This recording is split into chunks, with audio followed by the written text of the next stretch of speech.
The Senior Director of Music Guards Division, Lieutenant Colonel Kevin Roberts, raises his baton as the mass bands play Rule Britannia.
Rule Britannia, Heart of Oak, The Minstrel Boy, and Men of Harlech. A flavour of Scotland now as the pipes and drums of the 3rd Battalion, the Royal Regiment of Scotland, the Black Watch, play the Skye Boat Song.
Skye boat song, composed to commemorate Bonnie Prince Charlie's departure to Skye after the Battle of Culloden. The mass bands play three more traditional melodies: Isle of Beauty, David of the White Rock, and Oft in the Stilly Night.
Flowers of the Forest has long been played as a lament to those who were lost amid the horrors of the Western Front. It's played now by the pipes and drums of the Black Watch.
Flowers of the Forest, played by the pipes and drums of the Black Watch. Some of the most evocative music of Remembrance Day now. In a moment, Henry Purcell's When I Am Laid in Earth. But first, Sir Edward Elgar's ninth Enigma variation, Nimrod.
Sir Edward Elgar's Nimrod, followed by Henry Purcell's When I Am Laid in Earth from his opera Dido and Aeneas, and a large Union flag being waved by one of the spectators while Nimrod was playing.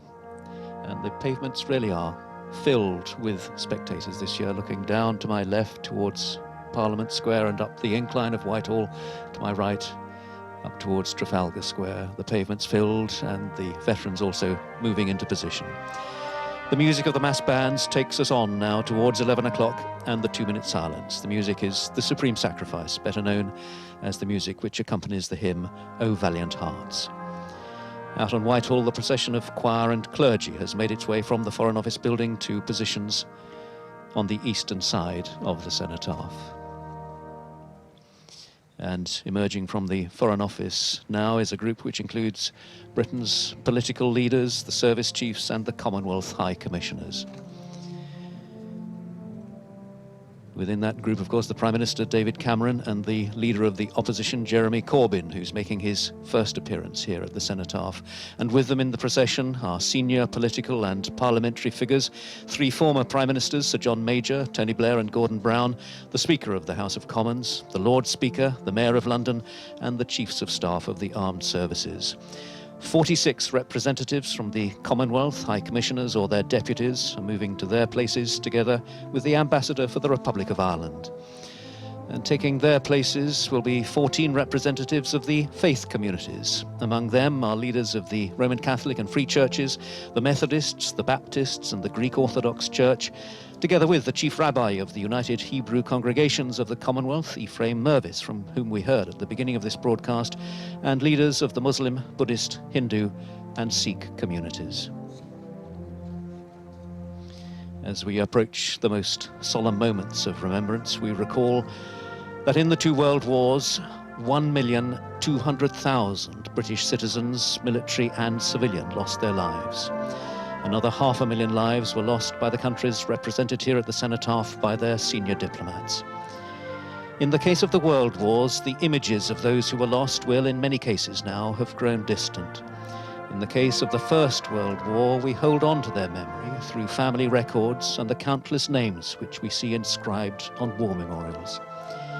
In the case of more recent conflicts, these are losses, the pain of which has yet to be softened by the passage of years. Theirs are the lives which we remember today.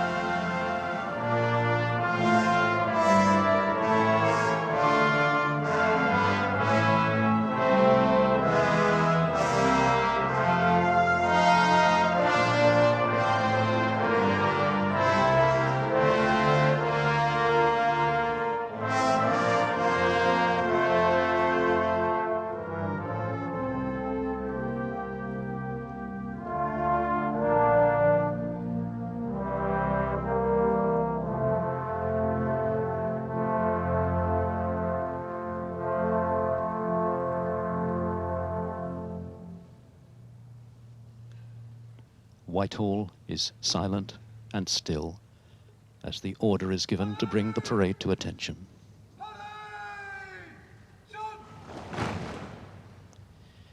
At the Queen's invitation this year, the King and Queen of the Netherlands are taking part in this ceremony to mark the 70 years since the liberation of Europe. The King will lay a wreath at the Cenotaph. His wife, Queen Maxima, is taking her place on one of the balconies of the Foreign Office overlooking the monument, together with the Duchess of Cambridge, the Countess of Wessex, Vice Admiral Sir Tim Lawrence, the Duke and Duchess of Gloucester, Princess Alexandra and Princess Michael of Kent. And from the Foreign Office now, Her Majesty the Queen, with the King of the Netherlands and the other principal members of the royal family, are moving to their places a few yards from the Cenotaph's northern face. On Horse Guards Parade, a field gun is preparing to signal the start of the 2-minute silence when, individually and as a nation, we will pay our respects to those who have given their lives in war, from the battlefields of the First World War a century ago to the conflicts of more recent years.